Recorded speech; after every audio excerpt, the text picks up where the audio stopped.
El mundo que vamos a vivir dentro de muy poco tiempo va a ser un mundo lleno de cambios en todos los sentidos, pues sobre todo en el sentido en el mundo espiritual, pero en lo económico, en lo político, en lo familiar, en todo. Y por eso les anunciaba el jueves que yo quería hoy hablar de algo que se ha estado comentando en estos días y que cada vez vamos a oír hablar más, y es del famoso nuevo orden mundial, ¿eh? ¿Cuál es la actitud del creyente? ¿Cuál es la actitud de un hijo de Dios ante todo esto? ¿Cómo podremos reconocer este tema del famoso nuevo orden mundial y todas estas cosas, ¿no? Vamos a leer unos cuantos textos de la Biblia, porque yo quiero que la Biblia sea la que habla tu vida, que la palabra sea la que habla tu corazón y te convenza y te muestre la palabra, el camino correcto, que te ilumine la palabra, y después tú tendrás que tomar tus propias decisiones. Quiero llevarles a dos porciones del Nuevo Testamento. Una de ellas se encuentra en el capítulo 13 del libro del Apocalipsis. Después volveremos a la segunda porción, que precisamente es la parte de la que nos leía nuestro hermano Maico esta tarde. En Apocalipsis capítulo 13, sabéis que el libro del Apocalipsis es un libro que a mucha gente le da como miedo. Y algunas personas dicen, no lo leo porque no lo entiendo. Pero sin embargo, el libro del Apocalipsis no se escribió para confundir a nadie, sino todo lo contrario. Se escribió para aclarar dudas, se escribió para que la gente no tuviera miedo, sino que tuviera paz y tuviera tranquilidad. Es cierto que tenemos en nuestras manos un libro que tiene un lenguaje simbólico, un lenguaje donde a veces pues no entendemos a priori lo que nos quiere decir la palabra, porque, ya te digo, está escrito entre comillas en clave. Algunos dicen que para que si este libro, esta información llegara a la mano de los inconversos, no lo entendieran, pero los creyentes tenemos la base, tenemos el fundamento bien puesto y podemos entender las cosas que dice el Apocalipsis. Y hay muchas cosas que habla este libro, pero en el capítulo 13 habla de lo que llama la Biblia las dos bestias. Dos bestias. La palabra bestia es Jehová, y Jehová es una expresión que se utiliza para hablar de un animal que mete miedo, un animal que trae terror, pero al mismo tiempo un animal casi rayando lo mitológico, un animal que es una mezcla de realidad y de ficción. Y esa es la palabra que emplea la Biblia cuando habla de estos dos personajes. Capítulo 13, verso 1, dice así la palabra: me paré sobre la arena del mar y vi subir del mar una bestia que tenía, dice aquí, 7 cabezas y 10 cuernos. No hay ningún animal que hoy en día exista que sea así. Es algo totalmente metafórico, ¿no? En sus cuernos tenía 10 diademas y sobre sus cabezas un nombre blasfemo. La bestia que vi era semejante a un leopardo, pero sus pies eran como de oso y su boca como boca de león. Fíjate qué mezcla, ¿no? Y el dragón le dio poder, su trono y grande autoridad. 3 cosas, no te las olvides: poder, su trono y grande autoridad. Versículo 3. Vi a una de las cabezas como herida de muerte, pero su herida mortal fue sanada, y se maravilló toda la tierra en pos de la bestia. Adoraron al dragón, que le había dado autoridad a la bestia, y adoraron a la bestia, diciendo: ¿quién como la bestia y quién podrá luchar contra ella? También se le dio boca que hablaba grandes cosas y blasfemias, y se le dio autoridad para actuar 42 meses. Es lo mismo que decir 3 años y medio, o 1260 días, como también se dice en otro texto, Abrió su boca en blasfemia contra Dios, para blasfemar de su nombre y de su tabernáculo y de los que moran en el cielo. Se le permitió hacer guerra contra los santos y vencerlos. También se le dio autoridad sobre toda tribu, pueblo, lengua y nación. Y le adoraron todos los moradores de la tierra, cuyos nombres no están escritos en el libro de la vida del Cordero, que fue inmolado desde el principio del mundo. Si alguno tiene oído para oír, que oiga. Después en el versículo 11 habla de otra bestia. Si os dais cuenta, dice: después vi otra. No es la misma, es otra bestia. Pero si os dais cuenta, dice que esta bestia subía de la tierra. Sin embargo, en el capítulo 13, verso 1, dice que la primera bestia subía del mar. ¿Lo veis ahí? Vi subir del mar. El versículo 11 dice otra bestia que vi subir de la tierra. Son dos entidades completamente diferentes la una de la otra. A lo largo de la historia, la humanidad ha conocido muchos sistemas de gobierno. Ha conocido durante un tiempo, parte de la humanidad durante un tiempo conoció un sistema que ya prácticamente no existe, pero que se llamaba la teocracia. Era Dios, el creador, gobernando al pueblo y llevando la palabra a través de sus profetas. Y fue un periodo muy hermoso de la historia, donde Dios hacía las funciones de gobernante o de rey, su pueblo obedecía, y cuando Dios tenía que comunicarse o transmitir un mensaje al pueblo, como lo acabo de decir, lo transmitía a través de sus siervos los profetas. Después dice la Biblia que decidieron cambiar y dejar ese sistema y entraron en un sistema llamado monarquía. Y el rey moría y su hijo ocupaba el lugar, y en fin, todos sabemos que es otro sistema de gobierno. El mundo ha conocido la monarquía, la teocracia, el comunismo, el capitalismo, la democracia, gobiernos de derechas, gobiernos de centro, gobiernos de izquierda, gobiernos comunistas, gobiernos socialistas. En fin, hay cantidad de formas de llevar a este mundo, pues, por distintos caminos. Pero la Biblia nos habla de un nuevo orden, de un nuevo gobierno, que en cierto sentido tendrá un poco de todo lo que les acabo de comentar. Tendrá un poco de monarquía, un poco de comunismo, un poco de democracia, un poco de capitalismo. Será como una especie de mezcla, pero también es un sistema completamente nuevo. El hombre nunca ha visto ese sistema de gobierno que en los últimos tiempos se levantará, y se levantará del antiguo territorio que ocupó el Imperio Romano.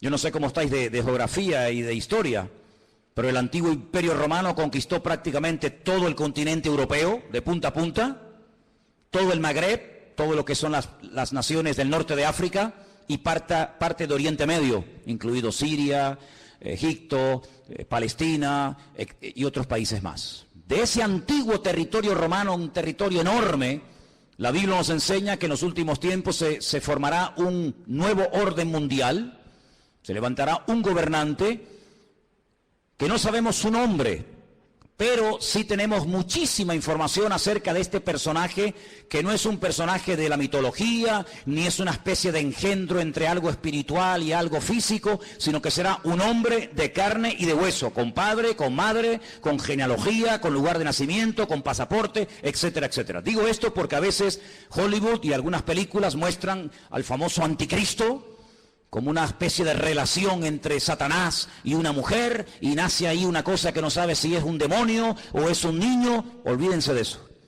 El anticristo, y dicho sea de paso, el único en la Biblia que llama a este personaje el anticristo es el apóstol Juan. Esa palabra no aparece en ninguna parte de la Biblia, sino solamente cuando Juan habla de este personaje.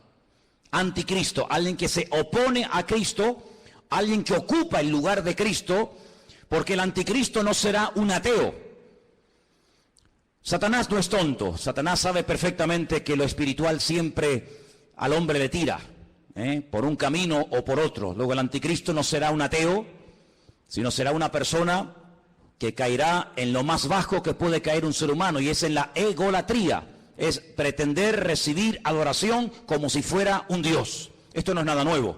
Ya en Egipto, en Roma y en otros imperios se ha visto como el hombre ha querido ser adorado.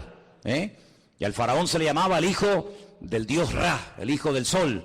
Y en Roma sabemos que miles de personas fueron matados y fueron asesinados y fueron quemados porque querían recibir adoración y querían incluso que se les presentara sacrificios y flores y reconocimiento. Así que el anticristo será una persona que al principio, digamos que entre comillas, respetará todos los cultos, todas las creencias, todas las religiones, todo vale, no pasa nada, pero vamos a ver cómo después la Biblia nos dice que pega un cambio. Y vamos a ver cómo a lo espiritual le va a dar una importancia tremenda. Porque el anticristo, que en el Antiguo Testamento se le llama God, G-O-G.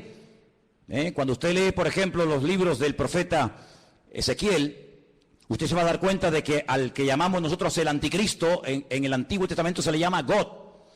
Fijaros qué cosa tan interesante.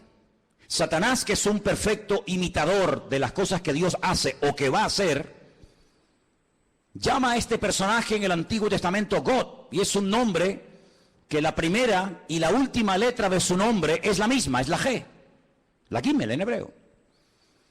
Y suma 3, 6, 3, un múltiplo de 666, da 66 en total. Imitando a la profecía que Dios le dio al rey David. David es otro el único nombre en la Biblia que aparece con la misma letra al principio y al final. David empieza por D, termina por D. Lo que hace el anticristo es tratar de imitar a ese futuro rey, ¿verdad?, descendiente de la casa de David, y tratando de ungir, respaldar, apoyar y ayudar en todos los sentidos a este personaje político que tendrá un poder prácticamente ilimitado. Hace unos días, varios gobernantes muy famosos de este planeta Tierra proponían el nombrar a una persona como el presidente del planeta Tierra, el presidente de la Tierra, en este nuevo orden mundial que se está fraguando. Una de las últimas ciudades con un lujo increíble que se ha construido en Kurdistán se llama Astana. Lo habéis visto en algunos grupos ciclistas que llevan Astana, ¿verdad? Y tienen un grupo muy famoso de ciclistas. Astana fue fundada por los Illuminati y por las logias masónicas. Todos los edificios y todos los símbolos de la ciudad de Astana en el Kurdistán, todos tienen que ver con símbolos masónicos y de los Illuminati. No voy a entrar demasiado en esto, pero los Illuminati son personas que pueden ser políticos, pueden ser presidentes de país, de gobiernos, pueden ser deportistas, pueden ser artistas, etcétera, etcétera. Y hablemos claro, son personas adoradores del diablo. En Israel hay una cueva que se llama la famosa cueva de Sedequías. Se llama la cueva de Sedequías porque cuando el rey Nabucodonosor sitió la ciudad de Jerusalén durante más de un año, el rey que en ese momento gobernaba Jerusalén se llamaba Sedequías y huyó por esa cueva, y dice que lo alcanzaron en la llanura del valle de Jericó, que está como unos 8 o 10 kilómetros de allí, y allí lo encontraron, le sacaron los ojos y se lo llevaron cautivo a Babilonia, a Irak. Y en esa cueva de Sedequías, de vez en cuando los famosos masones y Illuminatis se reúnen para hacer rituales. Quiero decirles que el presidente mundial de los Illuminati y de los masones es un judío llamado Rockefeller. Y en esa cueva se reúnen los de más alta graduación, los de nivel 33. Y allí hacen todo tipo de ritos y de ceremonias. Y ellos dicen que es allí, en uno de los lugares del mundo, de la tierra, donde Satanás hoy por hoy tiene su trono. No se olviden que Satanás no es un ser omnipresente que puede estar en todas partes al mismo tiempo. Satanás no puede estar en Madrid, en Estados Unidos, en Jerusalén, en Latinoamérica. Satanás es un ser que solamente puede estar en un sitio al mismo tiempo. Se mueve en el mundo espiritual, pero no tiene omnipresencia como es un atributo divino. Y es en ese lugar donde dicen los Illuminati y los masones que en forma de macho cabrío se presenta cuando hacen esas ceremonias en la cueva de Sedequías, y allí es donde reciben órdenes e instrucciones para las cosas que tienen que hacer. A algunos les puede sonar todo esto como a ciencia ficción, como a miedo, como a película, pero quiero decirles que el mundo espiritual, aunque no lo podemos ver con nuestros ojos de carne, es tan real como el mundo natural que constantemente estamos viendo. Date cuenta que, por ejemplo, ahora aquí dentro hay millones de voces en alemán, en arameo, en hebreo, en inglés, en chino, en japonés. Aquí dentro hay frecuencias, hay ondas, pero que no podemos ni verlas ni oírlas porque no tenemos un aparato de radio. Pero si tuviéramos un aparato de radio con una buena antena, seríamos capaces de escuchar programas que ahora mismo se están emitiendo desde Marruecos, desde Estados Unidos, desde cualquier parte de la tierra, simplemente que no tenemos un aparato que nos permite captar la señal de lo que aquí hay. Es como en la televisión. Y el mundo espiritual es invisible, pero es real. Los demonios existen, Dios existe, los ángeles existen. Todo el mundo espiritual es tan real como el mundo en el cual nos movemos tú y yo cada día. ¿Cuántos dicen amén? Satanás, dice la Biblia, que tiene un título, es el príncipe de la potestad del aire. Él se mueve con una velocidad abismal en la atmósfera. Y en ese lugar es donde Satanás hoy por hoy tiene su trono. Recuerden que en el libro del Apocalipsis, cuando el Señor le habla a una de las 7 iglesias, a una, no a las 7, a una le dice, aguanten, tengan paciencia, van a ser probados, van a tener dificultades, pero resistan, yo estoy con ustedes, porque yo sé dónde ustedes viven, donde Satanás tiene su trono. ¿Dónde tiene su trono Satanás hoy en día? Pues allí, en la ciudad de Jerusalén, es donde Satanás se mueve, porque sabe que la ciudad de Jerusalén es la ciudad más importante del mundo. Es la ciudad donde el Señor Jesucristo pasó la última semana de su vida. Es la ciudad donde Él instituyó lo que conocemos como la Santa Cena, el pan y el vino. Es el lugar donde murió. Es el lugar donde resucitó. Es el lugar donde ascendió. Es el lugar donde en el día de Pentecostés descendió el Espíritu Santo en forma como de lenguas de fuego que se asentaron sobre más de 100 y pico personas que estaban allí. Es el lugar donde Zacarías capítulo 14 dice que Él volverá por segunda vez y pondrá sus pies sobre el monte de los olivos y el monte se partirá y desde allí gobernará a las naciones. Es el lugar donde dice la Biblia que todo ojo le verá y toda rodilla se doblará. Es el lugar donde vendrán los famosos 2 testigos del Apocalipsis.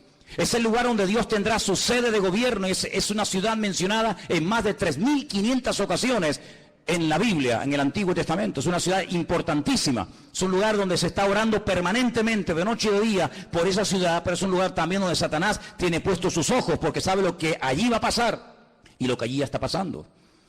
Así que el anticristo, no el falso profeta, sino el anticristo, el cuerno pequeño, como lo llama Daniel, el hombre de pecado, el hijo de desobediencia, el inicuo, esta persona cruel y despiadada, tendrá durante 3 años y medio un poder impresionante como no nos podemos ni imaginar. Esta es la última oportunidad que Satanás tiene para destruir a las naciones, para engañar al ser humano. Esta es la última oportunidad, la última bala en la recámara que le queda al diablo por hurtar, matar y destruir, dice la palabra de Dios. Así que se viene un sistema de gobierno que nunca en la vida el ser humano ha visto. Pero, como hemos leído, este hombre, este falso Cristo, este falso Mesías, el anticristo, dice la Biblia que hará alianza, escuchen bien, hará alianza, hará pacto y tendrá el respaldo económico y espiritual de un ente espiritual, por así decirlo, de un grupo religioso que la Biblia lo denomina la Gran Ramera o la Gran Babilonia. ¿Y quién es esta Gran Ramera? ¿Quién es la Gran Babilonia? Bueno, voy a leerles algunas cosas y ustedes lleguen a sus propias conclusiones. La Biblia dice en el libro del Apocalipsis, seguimos en Apocalipsis capítulo 17, que esta Gran Ramera, Babilonia, la madre de las rameras, que ha contaminado a toda la tierra, versículo 1 dice, vi a uno de los 7 ángeles que tenía las 7 copas y habló conmigo y me dijo, ven acá y te mostraré la sentencia contra la gran ramera, la que está sentada sobre muchas aguas. La palabra aguas en el libro del Apocalipsis no se refiere a agua, sino que la interpretación de aguas la tienen ustedes, hacemos un pequeño salto en el 17:15. Vean la interpretación. Las aguas que has visto donde la ramera se sienta, ¿qué es? Son pueblos, muchedumbres, naciones y lenguas. Esa es la interpretación de la palabra aguas. Entonces, vino a mí uno de los 7 ángeles que tenía las 7 copas y habló conmigo y me dijo, ven acá y te mostraré la sentencia contra la gran ramera, la que se ha sentado sobre pueblos, muchedumbres, naciones y lenguas. ¿Veis cómo lo podéis entender mejor? Versículo 2. Con la cual han fornicado los reyes de la tierra y los moradores de la tierra se han embriagado con el vino de su fornicación. Me llevó el Señor en el espíritu al desierto. La palabra desierto en hebreo es Bamidbar, es el lugar donde Dios habla, en la soledad, en la quietud, en la calma, donde Dios saca a su pueblo para hablarle y revelarle cosas profundas de su corazón. Y dice que allí vio una mujer sentada sobre una bestia escarlata, llena de nombres de blasfemia, que tenía 7 cabezas y 10 cuernos. ¿Cómo estaba vestida esa mujer? Esa institución religiosa, ¿cómo se vestía? Dice que se vestía de púrpura. Interesante, ¿no? Y de escarlata. Estaba adornada de oro, de piedras preciosas, de perlas, y tenía en su mano un cáliz de oro lleno de abominaciones y de la inmundicia de su fornicación. Así se vestían sus ministros de púrpura y de escarlata, y tenía joyas y piedras preciosas en abundancia. Ahora, analicemos hoy en día en el espectro espiritual de nuestro planeta Tierra, vayamos una por una a ver quiénes pueden ser. Por ejemplo, ¿cómo visten los budistas? Si viéramos en este momento a un budista, seguramente lo veríamos con la cabeza rapada. Veo muchos budistas en esta tarde aquí. Iría seguramente, si tiene algo de pelo, con una especie de trenza. Iría con una túnica de color naranja. Ese es el color de los ministros budistas. No usan piedras preciosas, ni mucho menos. El mundo entero, las naciones de la tierra no han fornicado con el budismo. De hecho, en muchas naciones el budismo ni ha llegado, ni sabe la gente lo que es. Para muchos, Buda simplemente es una estatua de un señor con una panza muy gorda y nada más que eso. ¿Cómo visten, por ejemplo, los musulmanes? No visten de púrpura ni de escarlata. No han gobernado sobre todas las naciones de la tierra, sobre muchas sí, pero no sobre todas las naciones de la tierra. No tienen su sede, como después vamos a ver, en una ciudad más adelante. ¿Cómo visten los testigos de Jehová, los mormones? ¿Qué institución? Y no hace falta que lo digan. Se viste de púrpura y de escarlata y tiene piedras preciosas y riqueza en abundancia. ¿Cuál es el hombre que tiene más poder de convocatoria que simplemente con hacer así te junta 1 millón de personas en décimas de segundo? Un hombre que es capaz de ir a África, a América, a Japón, a la China, a Cuba, a cualquier país de la tierra. Es el hombre que tiene más poder de convocatoria que nadie, más que Obama, más que cualquier deportista. Hay un hombre que simplemente con hacer así junta como nada, 1 millón de personas, y los reyes de la tierra le tienen que besar la mano.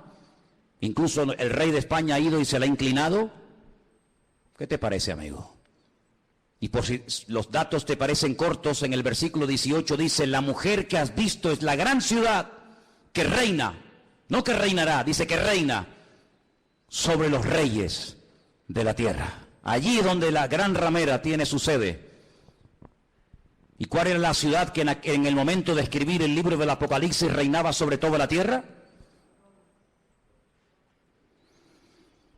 Si seguimos leyendo un poco más adelante, capítulo 17, versículo 8 dice: la bestia que has visto era y no es, y está para subir del abismo e ir a perdición, y los moradores de la tierra, aquellos nombres que no están escritos no están escritos de la fundación del mundo en el libro de la vida, se asombraron viendo a la bestia que era y que no es. Es increíble, amados hermanos, ver cómo el anticristo se hará de la fuerza política, económica y espiritual de esta institución religiosa que la Biblia nos enseña que harán uña y carne en los últimos tiempos.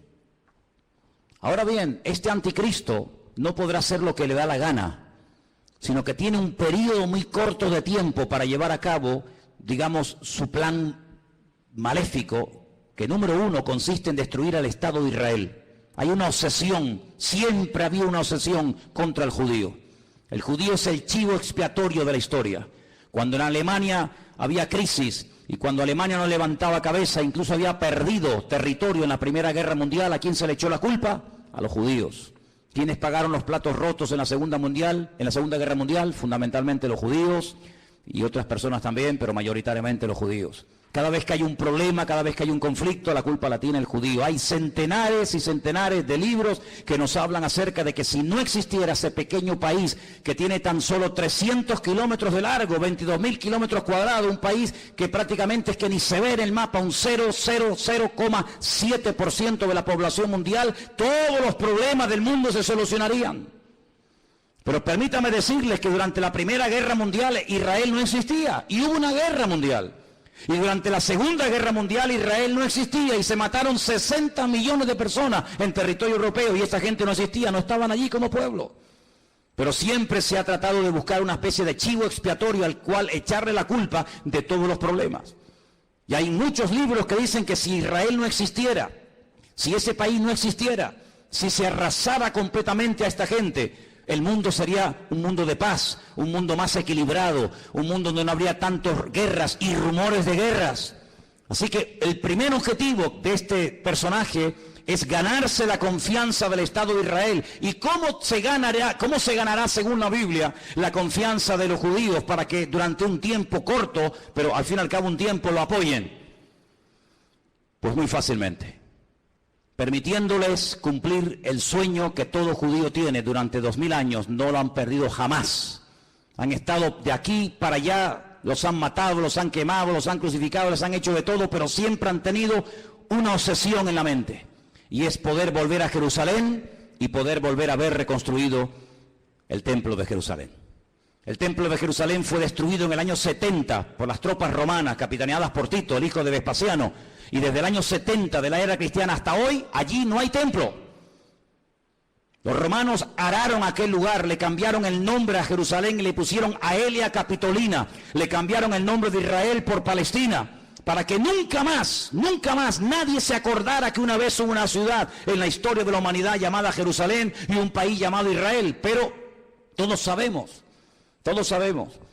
que ese país ahí sí sigue existiendo. 7 guerras, ningún país moderno ha tenido que soportar 7 guerras, donde incluso ha tenido que pelear a veces hasta con 14 naciones a la vez. 14 naciones se han unido por tierra, por mar y por aire para destruir a esta gente, y en las 7 ocasiones no han podido hacerlo. Pero la Biblia nos enseña, y lo dice muy claramente en Ezequiel, en Daniel, en Zacarías, etcétera, que el enemigo intentará destruir a esta nación con armas nucleares. Y la palabra de Dios nos enseña que en un valle que está a las afueras de Jerusalén, llamado el Valle de Jezreel, o el Valle de Megido, se llevará a cabo una batalla tremenda que hasta la Biblia ya ha dado el nombre de dicha batalla, la famosa batalla de Armagedón. De hecho hay películas, ¿no?, que se llaman Armagedón. Y dice la Biblia que allí vendrán naciones de todas partes de la tierra. Atacarán por el norte, por el sur, por el este y por el oeste, por tierra, por mar y por aire. Y será un tiempo de angustia para Israel.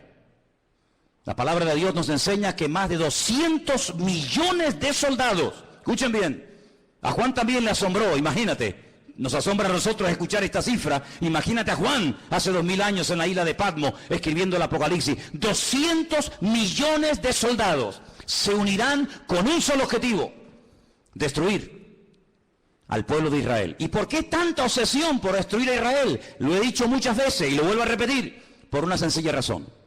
Porque el Dios creador, el único Dios que existe, el Dios de Abraham, el Dios de Isaac y el Dios de Jacob, ha prometido bajo juramento, con su mano levantada, que Israel nunca será destruida, que Dios peleará por ese pueblo. A pesar de sus defectos, a pesar de su desobediencia, a pesar de su rebeldía, Dios defenderá a muerte a ese pueblo.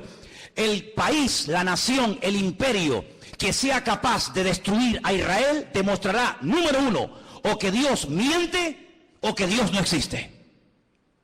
Si Dios ha prometido defender a Israel a muerte y que nunca ninguna nación, ningún pueblo, ningún país, ninguna arma forjada se podrá nunca levantar contra esta gente y ser destruida, si alguien logra destruir a Israel, si alguien logra botarlos al mar como intentó Jordania hace años atrás, pues simplemente demostrará que lo que Dios prometió era mentira, o que tal vez Dios ni siquiera existe, el Dios de ellos.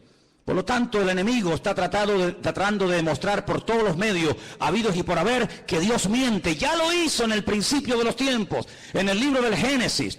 Cuando se acerca a la primera mujer, le dice: ¿por qué no comes? ¿Por qué no desobedeces a Dios? Y la mujer dijo: porque Dios nos dijo que si pecamos y si desobedecemos la ley de Dios, vamos a morir. Y Satanás le dice: Dios te ha mentido, no es verdad, tú no vas a morir. Lo que pasa es que Dios sabe que si comes de este árbol, si desobedeces a Dios, le harás la competencia, le harás sombra y serás otro Dios. Y eso Dios no quiere que ocurra. Y la Biblia nos enseña que aquella persona le creyó al diablo, le creyó a Satanás y le creyó a la mentira. Y así como la verdad te hace libre, la mentira te esclaviza y te destruye. Por eso a lo largo de la historia, desde Caín hasta nuestros días, Satanás ha intentado destruir al pueblo de Israel, al Dios de Israel. ¿Por qué? Porque él quiere ser adorado y reconocido. Y el anticristo, este hombre, este líder político, exigirá que se le adore. Dice la Biblia que cuando el templo de Jerusalén sea reconstruido, y quiero decirles que he estado muchas veces en Israel, muchísimas veces, y cada vez que he ido he tenido la oportunidad y la bendición de poder ir al Museo del Templo, donde puedes ver absolutamente todo, salvo el arca del pacto. Ya está todo preparado, todo dispuesto, todo listo para que se reconstruya por tercera vez el famoso templo de Jerusalén, en el único lugar del mundo donde los judíos pueden construir un templo. Los judíos no son como los evangélicos que pueden construir iglesias en cualquier parte, o como los católicos que construyen catedrales en cualquier ciudad del mundo. El judío tiene la orden, la prohibición de no edificar ningún templo en ninguna parte de la tierra, salvo en el monte Moriah, donde miles de años atrás el patriarca Abraham subió a lo alto de esa montaña a sacrificar a su hijo. Y es en ese lugar donde Dios únicamente permite que se construya un templo, donde Él, dice la Biblia, que pondrá su gloria y su presencia para que todas las naciones de la tierra conozcan que Dios es uno, dice la palabra de Dios. ¿Por qué no lo hacen? Tienen poder para hacerlo. En 1967, en junio del 67, el 7 de junio del 67, la Biblia nos enseña, o la historia, perdón, nos enseña que las tropas de Israel entraron y conquistaron toda la ciudad de Jerusalén. No podían entrar en Jerusalén. Pero en el 67 tomaron toda la ciudad. Subieron a lo alto del monte, pero le dejaron hasta el día de hoy a Jordania que administre las explanadas del templo, donde está la famosa mezquita de Omar y la famosa mezquita de Al-Aqsa. Pero es allí donde algún día, dice la palabra de Dios, que el templo será reconstruido. Y a los 3 años de ser edificado ese templo, nos dice en Tesalonicenses, justo a los 3 años, este personaje entra al lugar santísimo, lo profana, y entonces exige que todo el mundo le adore y le reconozca como el único Dios. Quiero leerles en 2 de Tesalonicenses capítulo 2, versículo 1, escuchen bien la lectura. Dice el apóstol Pablo: con respecto a la venida de nuestro Señor Jesucristo, de eso está hablando, y nuestra reunión con Él, os rogamos, hermanos, que no os dejéis mover fácilmente de vuestro modo de pensar, ni os conturbéis, ni por espíritu, ni por palabra, ni por carta, como si fuera nuestra, en el sentido de que el día del Señor está cerca. Nadie os engañe en ninguna manera, porque no vendrá sin que antes venga la apostasía, el desmadre, el descontrol total y absoluto. En ese ambiente de desmadre, de descontrol, de guerras y rumores de guerra, de crisis y más crisis, en ese ambiente se levantará el anticristo. Porque viene ofreciendo paz, viene ofreciendo seguridad y viene ofreciendo estabilidad a un mundo que entrará en caos y entrará en picado y no habrá forma de solucionar el problema. Vendrá la apostasía. Dice la Biblia que en los últimos tiempos muchos que se llaman creyentes o cristianos o seguidores de Dios o de Cristo apostatarán de la fe, llegarán a escuchar hasta espíritus engañadores, espíritus malignos, llegarán a creer en cuanta cosa rara y extraña aparezca por el escenario, y se producirá un enfriamiento a nivel mundial por parte de muchos que se llaman creyentes. Dice, y el amor de muchos, a consecuencia de que se ha multiplicado la maldad, se enfriará.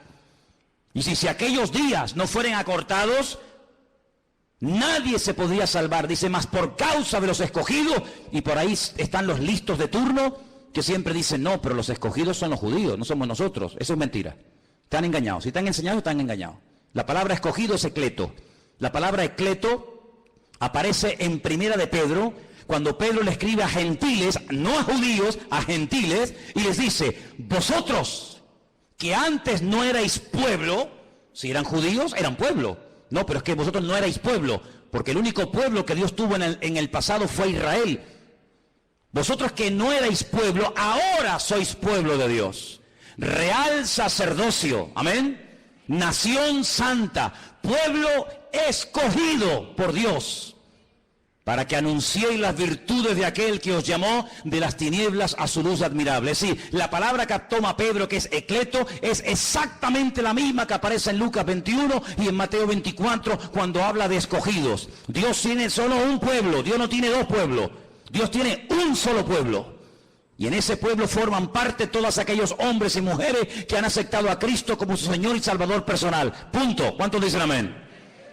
Y dice que si no fueren acortados aquellos días, pero por causa de los escogidos tiene que acortarlo, nadie se podría salvar.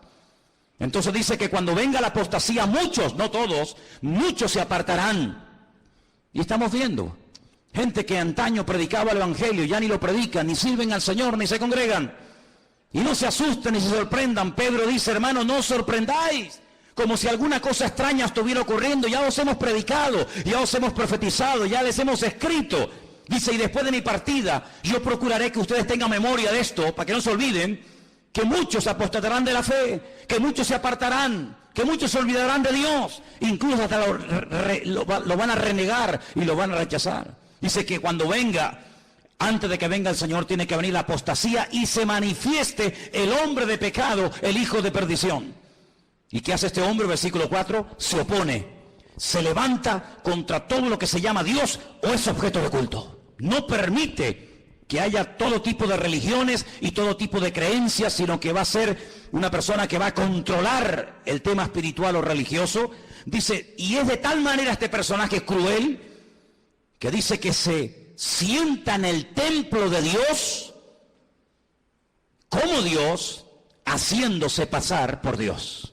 Y el único templo que Dios ha tenido y tendrá es el templo de Jerusalén. Por lo tanto, la Biblia nos habla clarísimamente acerca de que el templo de Jerusalén va a ser reconstruido otra vez. Sí, hermanos, otra vez va a ser reconstruido. Aunque nos parezca extraño, nos parezca imposible. También era imposible que hace 60 años esta gente tuviera un país llamado Israel, y es posible. Ahora vosotros sabéis lo que lo detiene, a este anticristo, a este personaje siniestro, macabro. Dice, vosotros sabéis lo que lo detiene, a fin de que a su debido tiempo se manifieste. Ya está en acción el misterio de la iniquidad, solo que hay quien al presente lo detiene hasta que él, no ella, él a su vez se ha quitado de en medio. Entonces se manifestará aquel inicuo. La palabra inicuo, pues es una palabra que significa un hombre cruel, sin principios, sin moral, un salvaje, despiadado, una bestia, hasta que ese inicuo sea matado con el espíritu de la boca del Señor y lo matará el resplandor de su venida. He hecho una lista de cómo, de todas las formas que la gente moría en los tiempos de la Biblia. Tengo una lista enorme. Hay gente que murió comida por perros, gente que murió comida por gusanos, gente que murió crucificada, gente que murió apedreada, gente que murió quemada, gente que murió a palos, gente que murió clavados con un asta, empalados. Hay un montón de tipos de muertes en la Biblia, pero nadie ha muerto como morirá el anticristo. Dice que lo matará el resplandor de la venida de nuestro Señor Jesucristo. Así como el resplandor de la gloria del Señor tiró al suelo al apóstol Pablo y se convirtió y sirvió al Señor con toda su alma y con todo su corazón hasta el último minuto de su vida, el anticristo morirá no de forma natural, sino morirá por el resplandor de la gloria y de la presencia del Señor. Y dice la Biblia hasta dónde va a ser enterrado. Por ejemplo, si quieren saberlo, en Ezequiel 39, del 11 al 14, lean en casa este texto, repito, Ezequiel 39, del 11 al 14, y dice que allí, en Israel, en un valle, Dios le tiene preparada sepultura al anticristo para que todos los que pasen por aquel lugar sepan que hasta aquí, amigo, hasta aquí te permitió el Señor llegar, y aquí tienes sepultura para que todo el mundo que pase sepan que hasta aquí llegó tu fuerza y llegó tu capacidad. ¿Qué te parece?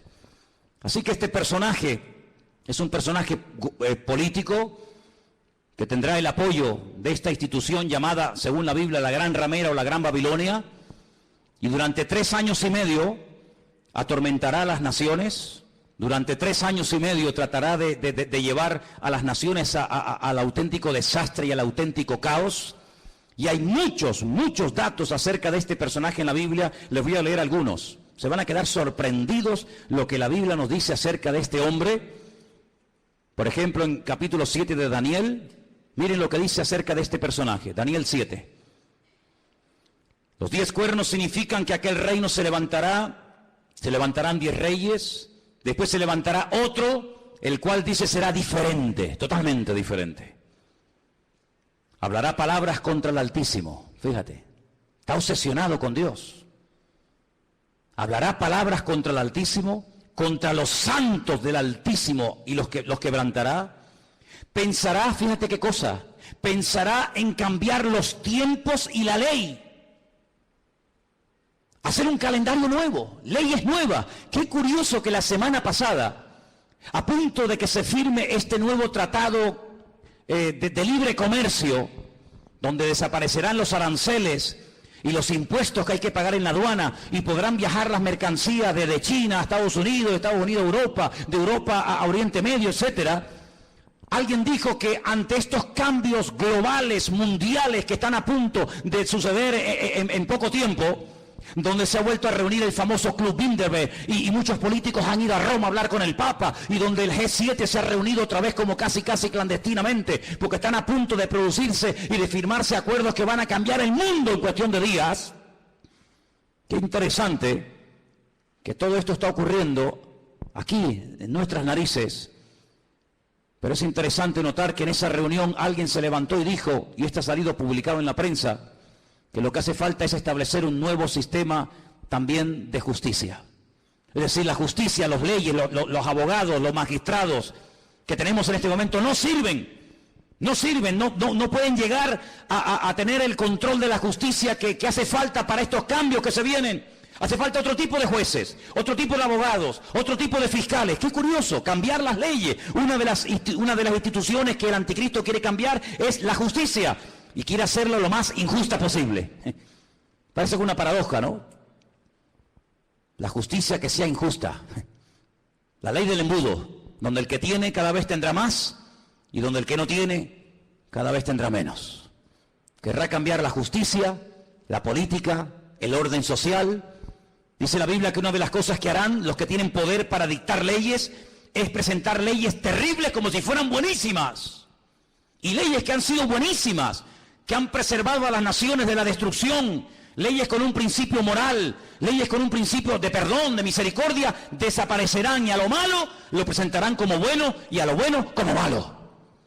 El jefe de todos los masones de Europa, Jacques Chirac, expresidente de la República de Francia, padre de la Constitución Europea, incluso ha llegado a proponer que en un ambiente de libertad, de igualdad, el ser humano puede llegar a casarse con un animal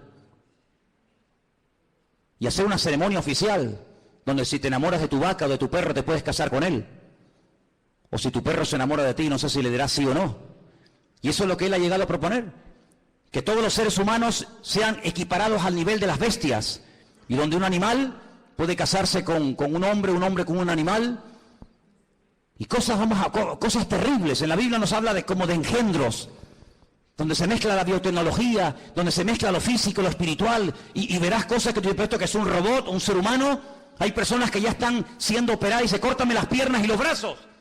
Quiero otro tipo de piernas y de brazos, y ya están haciendo engendros y manipulaciones genéticas sin precedente en la historia de la humanidad. Qué curioso que la Biblia, desde el libro del principio de la Torá, prohibía todo tipo de mezclas y todo tipo de injertos y todo tipo de cambios, ¿verdad? Sin embargo, el hombre intentará cambiar los tiempos, intentará cambiar las leyes.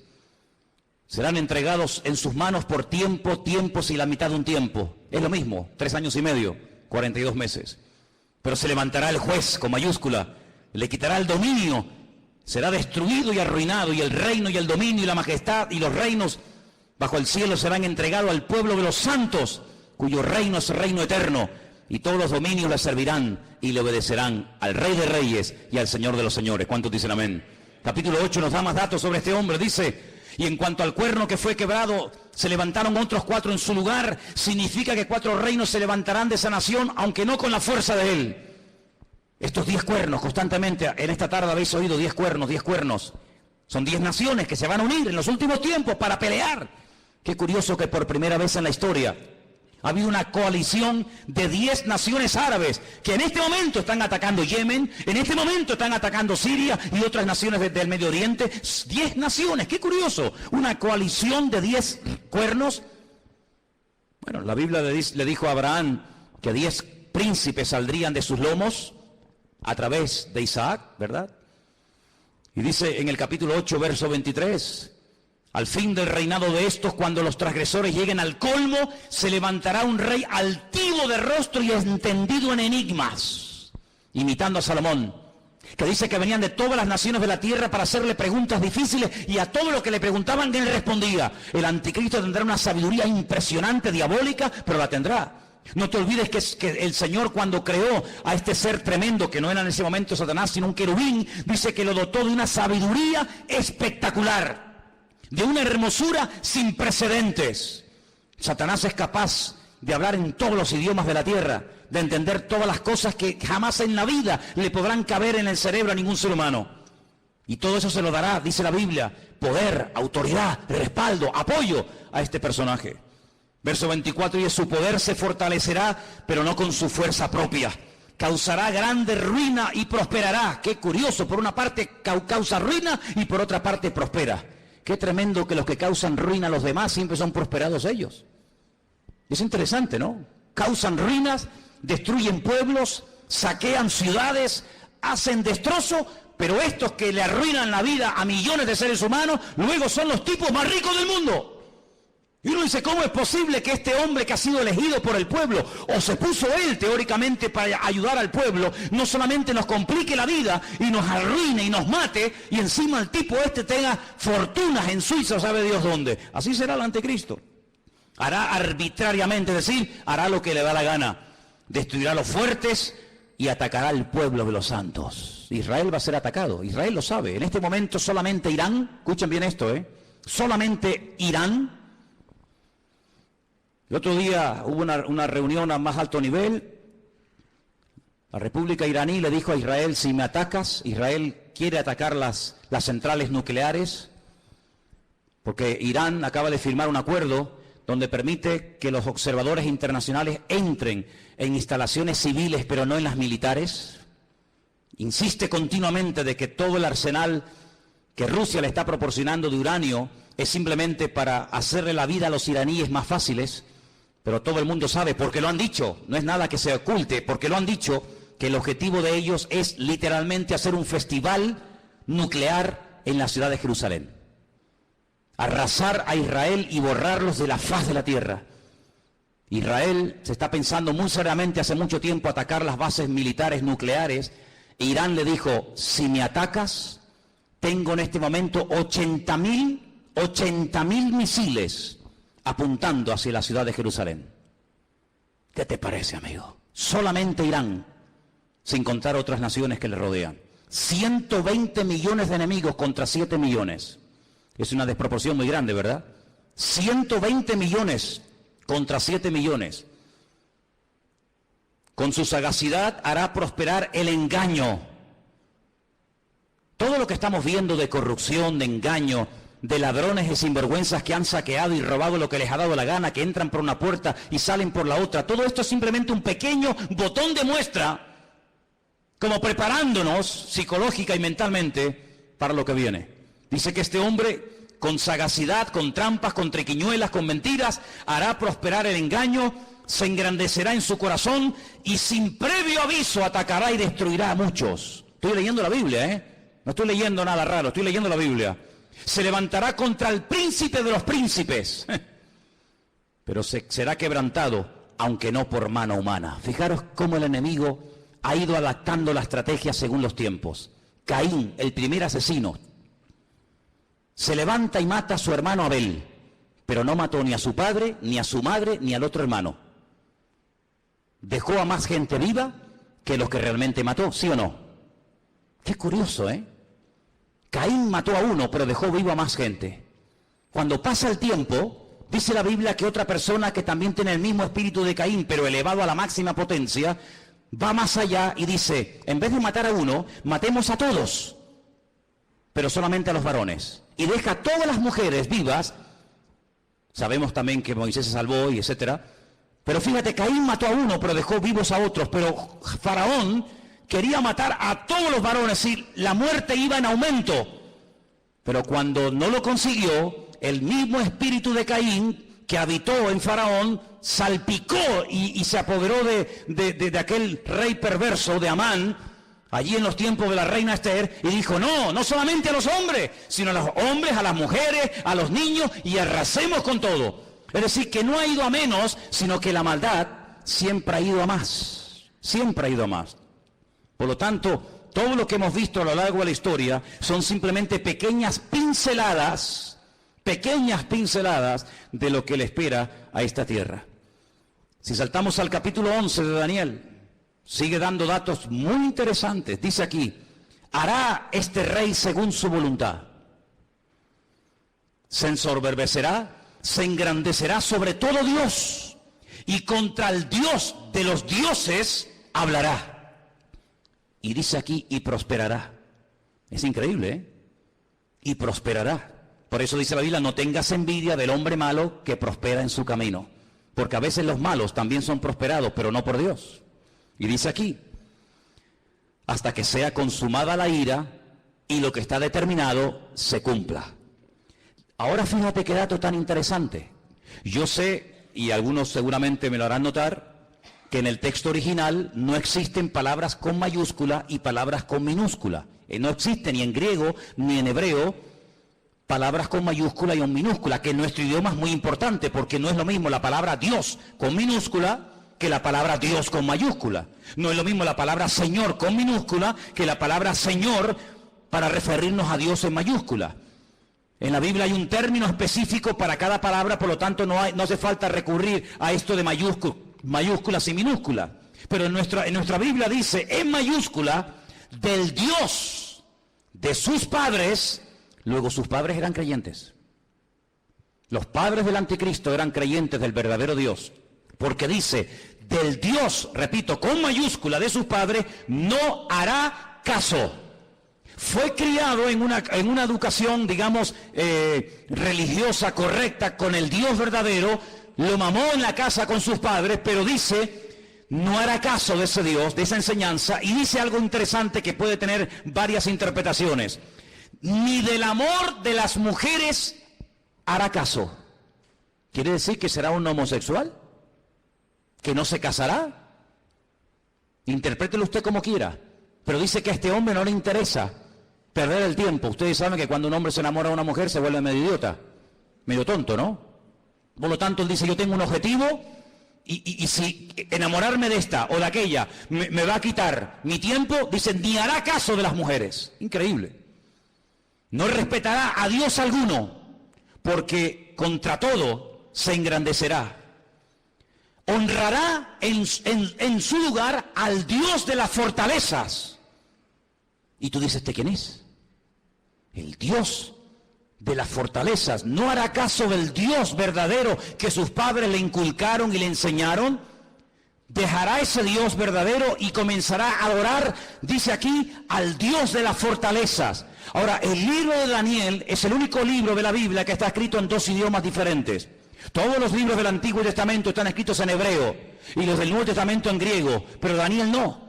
Daniel, parte del libro está escrito en arameo y parte está escrito en hebreo. Se lee igual, pero significa lo mismo. Cuando usted lee del Dios de las fortalezas lo honrará, dice textualmente Alá Maozín. Y menciona la palabra Alá. ¿Saben que las siguientes Biblias que se van a vender dentro de muy poco tiempo, que ya están en circulación en las iglesias evangélicas, dirá, por ejemplo, en el principio creó Alá los cielos y la tierra? ¿Sabían que la palabra Elohim o Dios desaparecerá de muchas Biblias en los próximos años y aparecerá la palabra Alá? ¿Sabían eso? Pues vete espabilando. De Alá, del Dios de la guerra, como dice el texto, a ese Dios adorará. Dice, Dios que sus padres no conocieron.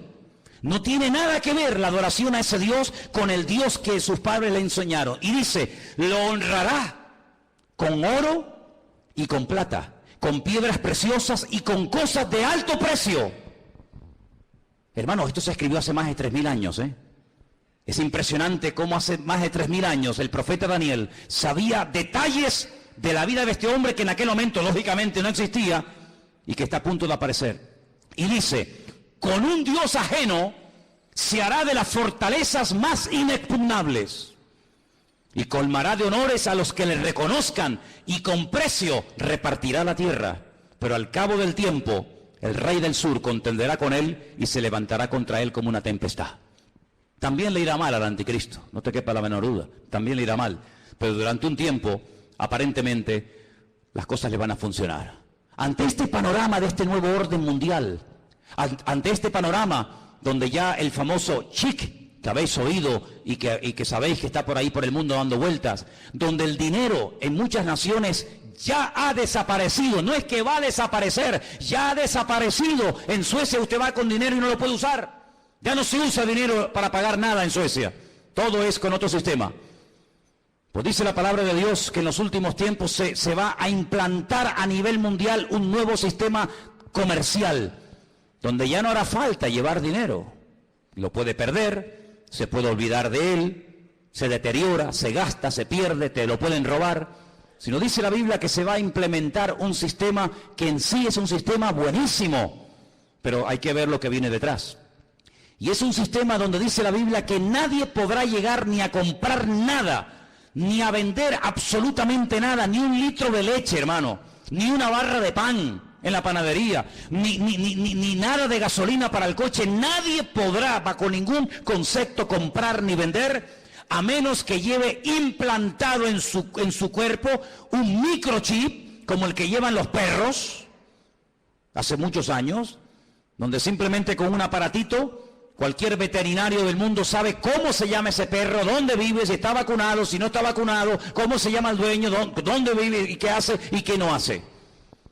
Es un pequeño microchip alimentado con una pequeña pila de litio implantado en la piel, de tal manera que usted en cualquier momento puede llegar a una ferretería, a una carpintería, a una farmacia, a donde quiera, simplemente usted pasando su mano, automáticamente le descuentan de su cuenta bancaria lo que supuestamente usted puede tener.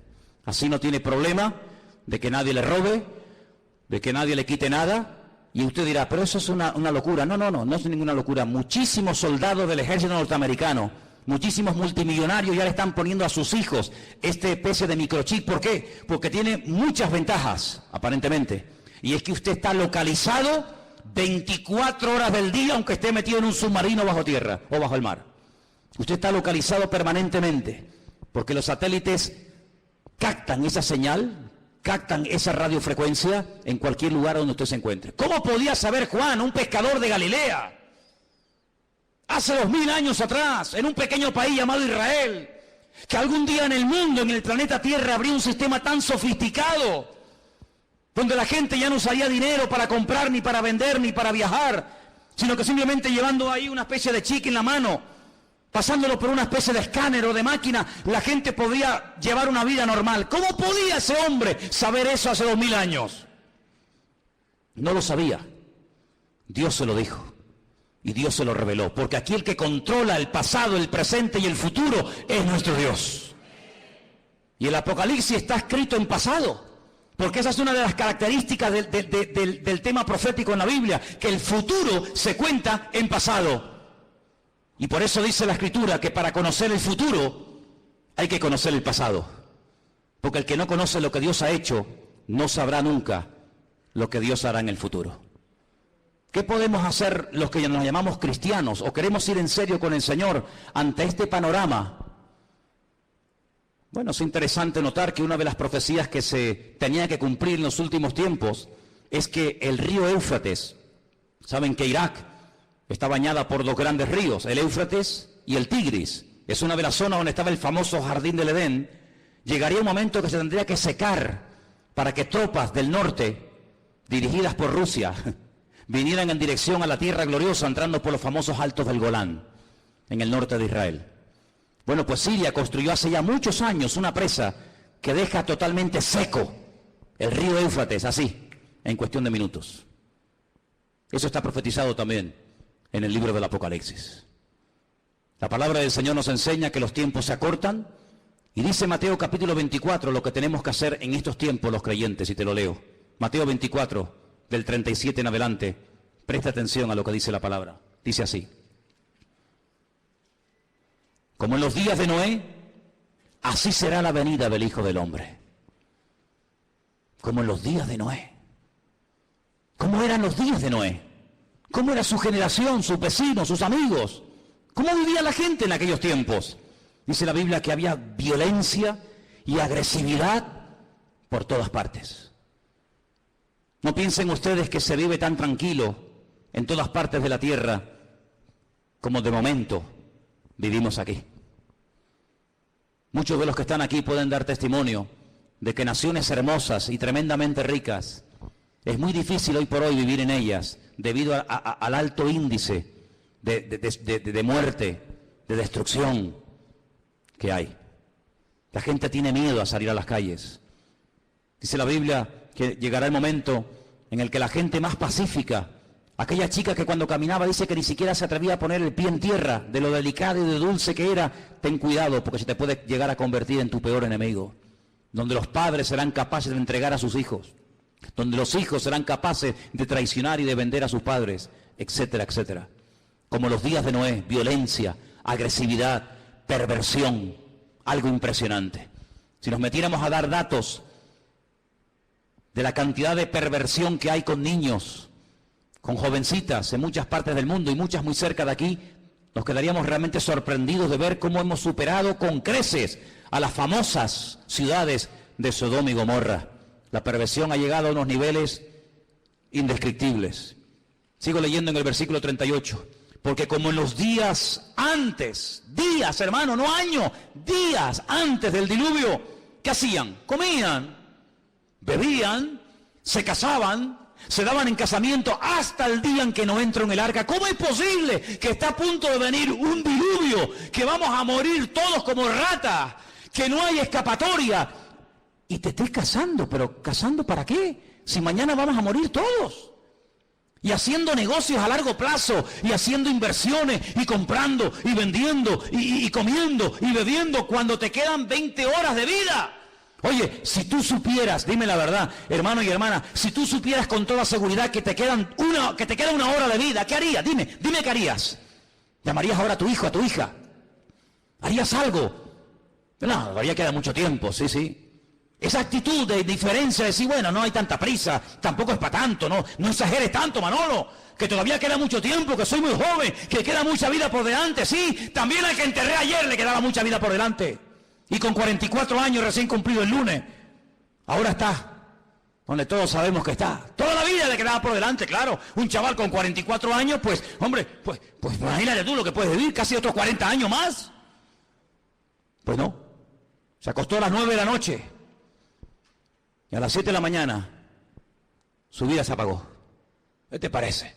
Días antes del diluvio, Noé estuvo predicando y diciendo a la gente, viene el diluvio, que Dios va en serio, Dios te ha dado oportunidad, otra, y mañana, y pasado, y nada, y no hacían caso. Así será la venida del Hijo del Hombre. Dice, no entendieron. Oye, ¿no te ha pasado? Gente inteligente, gente con más o menos un mínimo de cultura, un mínimo de, no sé, de luz, que tú le hablas de cualquier cosa y todo lo entienden. Le hablas de política, 3 horas hablando de política. Le hablas de fútbol, va, pero yo te cuento. Le hablas de lo que quieras. Tocas el tema de la Biblia, tocas el tema del Señor y son los más torpes del mundo. Y un tío tan listo, un tío tan sabio, un tío tan espabilado, un tío que se ha buscado la vida, toda la vida, de todo entiende y de todo sabe.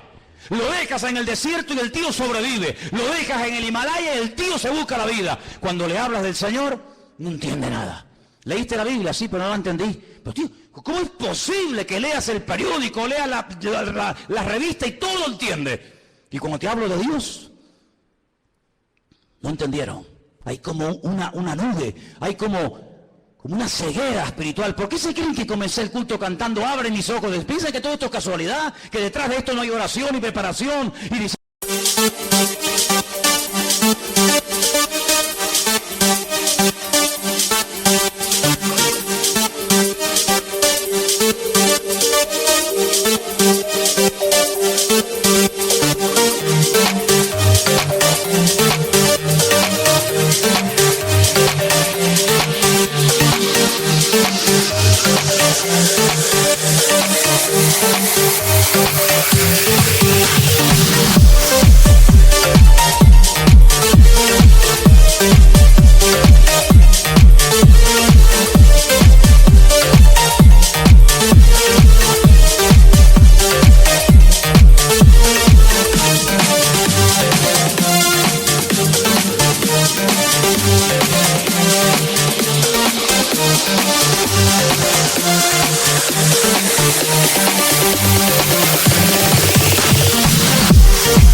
Dios mío, háblanos, claro que lo hay, abre mis ojos, ¿pero a qué? A la realidad espiritual de lo que se cierne y de lo que viene, hermanos. No entendieron hasta que vino el diluvio. Cuando entendieron era demasiado tarde. Claro, entendiste, pero ya no hay tiempo. Se los llevó a todos. Así será también la venida del Hijo del Hombre. ¿Qué te parece, amigo? Algunos no tuvieron miedo la primera vez que se metieron un pico en las venas. No tuvieron miedo ninguno. Algunos no tienen miedo a tirarse en parapente, en paracaídas, al vacío, nadar entre tiburones, subir al Himalaya y hacer locura.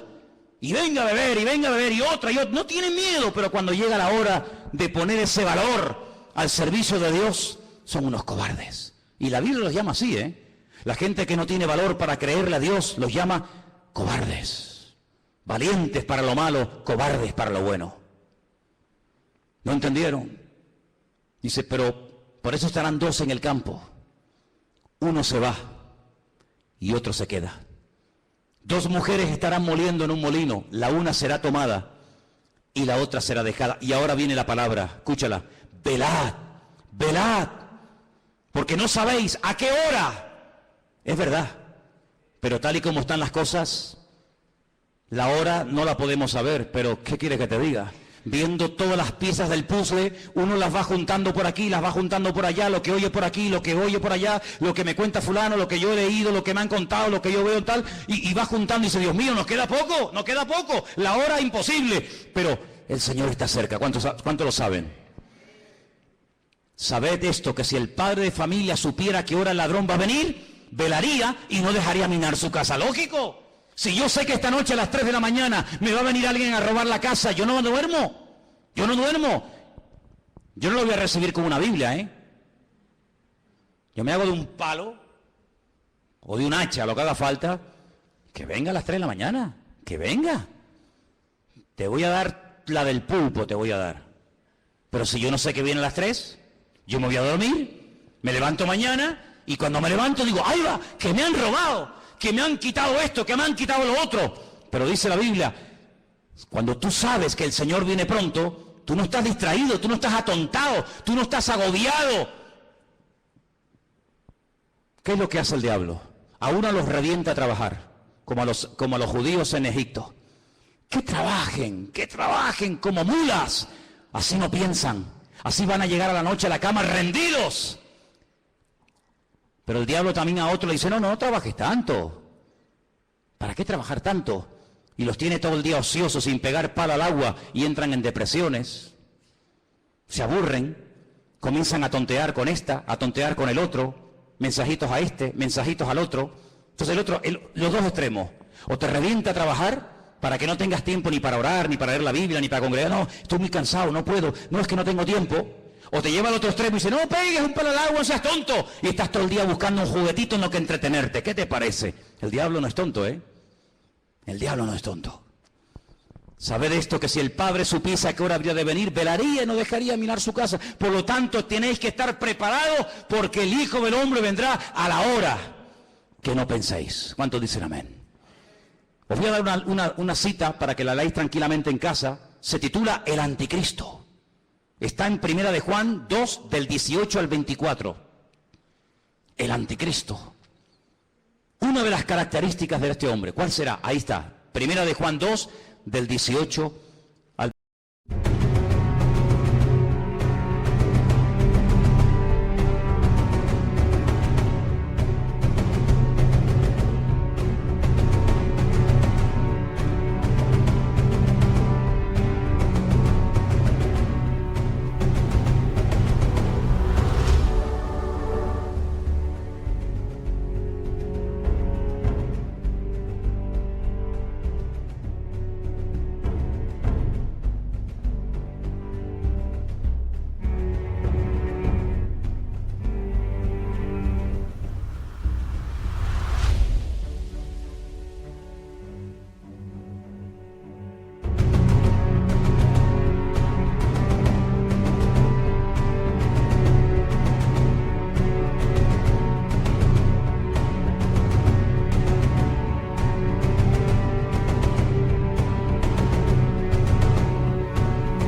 24. Algunos dirán, bueno, pero cuando, hermano, las cosas se pongan feas, difíciles, cuando empiece a ocurrir todo esto, los creyentes no vamos a estar, ¿no? Entonces, ¿para qué se escribió la Biblia? Si no vamos a estar, ¿para qué se escribió? Tanta tinta, tanto libro, tanta literatura, tanta advertencia, tanta profecía, tanto mensaje. Si al final no vamos a estar, está perdiendo el tiempo. Es que se escribió tanto para que el pueblo de Dios no fuera sorprendido. Alguien dijo hace 150 años, escucha bien esto, hace 150 años, alguien dijo, tranquilos hermanos, cuando empiecen las persecuciones, cuando empiecen las matanzas, cuando empiece el mundo a ponerse difícil y duro, el Señor arrebatará su iglesia y aquí no estaremos ninguno. Esto lo dijeron hace 150 años. Es decir, durante 2000 años los creyentes se han estado preparando para servir al Señor a las duras y a las maduras, con persecución o con aplausos. Pero claro, por ahí cayó en buena tierra, entre comillas, la enseñanza de que los creyentes no iban a estar en tiempos de persecución. Sin embargo, nuestros hermanos de Irak, de Siria, de Corea del Norte y de tantas y tantas naciones que están muriendo quemados, vivos, apaleados, crucificados, degollados como si fueran animales, ¿son ellos creyentes o no? ¿Estarán ellos en pecado y por eso Dios les paga así? Cuando dice la palabra de Dios que los mártires nos tienen que dar ejemplo a todos y a cada uno de nosotros. Por lo tanto, velemos y oremos, porque las cosas no van a ir a mejor. Todo esto de pactos, que si Podemos, que si el PP, que si... Hay algunos que son tan ingenuos, tan tontos, que creen que todo se va a solucionar a base de habla, que te habla y promete y te doy, y tú aquí y tú allá. El Señor dice, la maldad se multiplicará y le sorprenderá a todos, me da igual del signo que sean, como los dolores a la mujer que está a punto de dar a luz, dice, y no escaparán, sino que vendrá sobre ellos la destrucción repentina. Nosotros no tenemos la confianza puesta en el PP, yo por lo menos no, a lo mejor alguno aquí sí. Yo no confío ni en el PP, ni en el PSOE, ni en Ciudadanos, ni en el otro, ni el Melena, yo no confío en ninguno de ellos, porque todos son hijos del diablo. ¿O no? ¿O no? Porque estás conmigo o estás contra mí. ¿Cómo voy a poner yo mi confianza en el hombre? ¡Maldito el hombre que confía en el hombre! Nosotros ponemos nuestra confianza en el Señor, Dios Todopoderoso. Él no nos va a fallar. Estemos en el diluvio, estemos en la tormenta, estemos en la cárcel o estemos fuera, yo estaré contigo todos los días hasta el fin del mundo y nadie te podrá hacer frente en todos los días de tu vida. Eso es lo que nos dice el Señor y a eso tenemos que agarrarnos ahora más que nunca. Por eso llevo años diciendo cada semana, oh hermanos oremos, hermanos busquemos al Señor, métanse en la palabra. Dejen de perder tiempo en tontería, no hagan planes que tú no... hablando de planes, ¿cuántos de los que están aquí tienen planes y meten al Señor en sus planes? Es que lo tenía aquí apuntado y no me puedo ir sin decirlo. ¿Incluyes a Dios en tus planes? A ver, ¿sí o no? Pues lo estás haciendo fatal. Fatal. ¿Que no puedo incluir a Dios en mis planes? No. Pero hermano, no te entiendo. Espera, déjame que te explique. Pues si no te vas a quedar así. Tú no tienes que incluir a Dios en tus planes. Tú tienes que meterte en los planes de Dios. ¿Ves la diferencia? Yo tengo planes, quiero ser médico, quiero ser abogado, quiero estudiar 5 carreras, quiero casarme con un chico alto, guapo, rubio, maravilloso, que habla inglés, arameo, francés, chino, japonés, tenga un coche, un yate, un avión. Claro, esos son tus planes. Y Señor, me tienes que ayudar, me tienes que ayudar, amigo, Tú tienes tus planes, tus proyectos, y ahora me caso, y ahora me divorcio, y ahora compro, y ahora vendo, y ahora voy a la playa, y ahora voy al monte. Tú tienes tus planes y metes a Dios en tus planes. Te equivocas rotundamente, no has entendido nada. Y tú dices, pero ¿cómo se predica en esta iglesia? Sí, amigo, aquí estamos para esto. Si quieres más la papita dulce, vete allá a la esquina que está la guardería Heidi. Aquí yo te digo, que la única manera de ir de gloria en gloria y de victoria en victoria no es metiendo a Dios en mi agenda, sino metiéndome yo en su agenda y en sus planes y en sus proyectos, y entonces Dios te va a bendecir y Dios te va a ayudar. No metas a Dios en tu vida, métete tú en el Señor y entonces el Señor te va a ayudar, y se abre la puerta, se cierra la puerta, poder decir gloria a Dios, porque Dios está conmigo y nadie me podrá frenar en los días de mi vida. Aleluya. ¿Cómo que tus planes? ¿Qué dices, amigo? ¿Cómo que tus planes? Ya no vivo yo. Ya no vivo yo, es Él el que vive en mí. Por eso es muy difícil ser cristiano, porque ¿a quién no tiene planes? ¿A quién no le gusta? Hombre, a mí me han dicho, ¿cuántas veces me han dicho, ay, yo sé que el Señor tiene que venir, pero que no venga ahora mismo porque yo me quiero casar? Ah, bueno, pues nada. Pues entonces, dile al Señor, Señor, no vengas de momento porque me he comprado el vestido.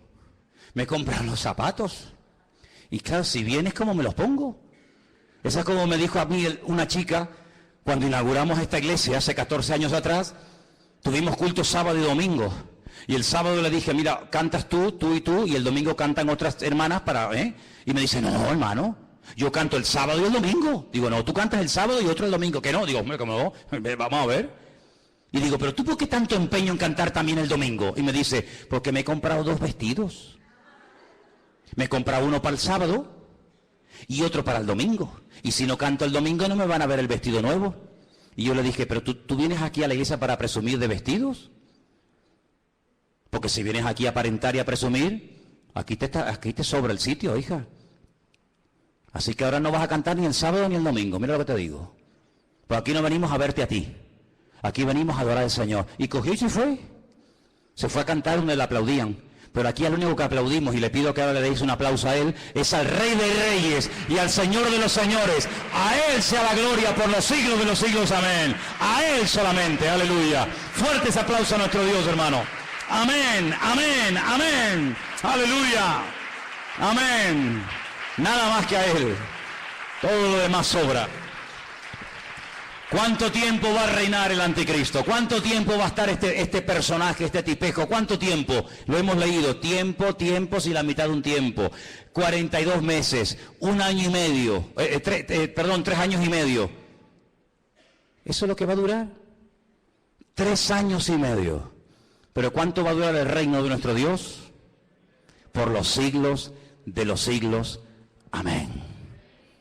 Sí, tú tendrás tu tiempo de gloria, como muchos que ves en televisión, de plató en plató, de programa en programa. Parece que pasa un tiempo y desaparecieron. Cierra tus ojos, hermano. Empápate de la Biblia. Métete en el Señor. Y dile al Señor, yo haré en la vida lo que tú quieras. Solamente lo que tú quieras. La vida cristiana no es hacer lo que yo quiero y usar a Dios para mi beneficio personal. No. Eso no es vida cristiana, eso se llama religión. Eso es religión, donde yo hago lo que me da la gana y Dios está a mi servicio 24 horas al día en lo que yo quiera y en lo que yo pida. Eso es religión, donde yo pongo las normas, donde Él está para servirme a mí. Evangelio es, yo no tengo planes. Yo soy un siervo en las manos de Dios y yo haré y me casaré o no, y compraré o no, iré o no, a donde Dios quiera. Eso es el Evangelio. Lo otro es religión. Y por eso, amados hermanos, yo le digo a todos los jóvenes que están aquí esta noche, muchos de ustedes que se están matando estudiando, pregúntale al Señor si eso es lo que Dios tiene para tu vida. Porque si eso es lo que Dios tiene para tu vida, gloria a Dios, qué bueno. Pero ¿y si eso no es? Si eso no es, hijo o hija, pregúntale al Señor qué quiere hacer con tu vida. Porque a Noé cuando le habló le cambió la vida. Y a Abraham ni te cuento. Y a Pablo ni te cuento. Cuando Dios le reveló sus planes a David, a Moisés y a los personajes de la Biblia, les cambió la vida. Ya no se podían dedicar a cualquier otra cosa, porque Dios tiene planes. Claro que los tiene, para mí, para ti. ¿O qué te crees, que estás aquí por casualidad? No.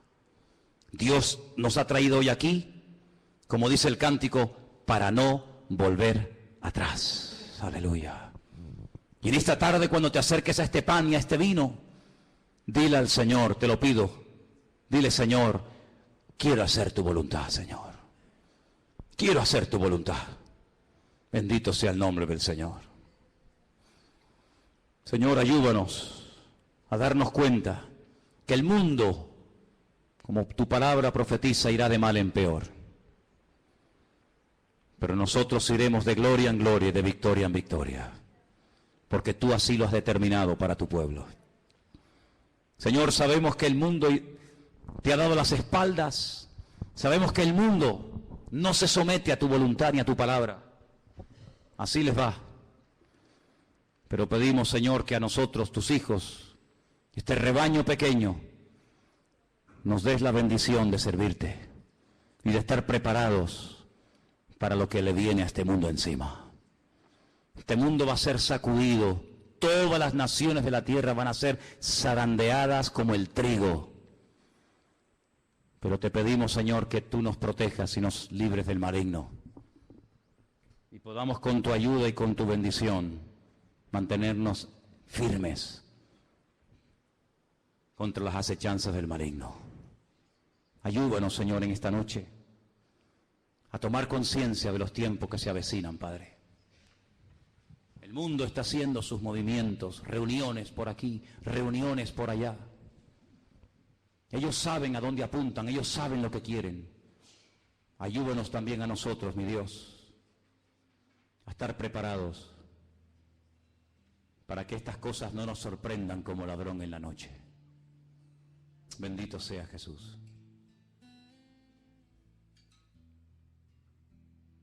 Ahí sentado como estás, prepara tu corazón para venir a la mesa del Señor y participar.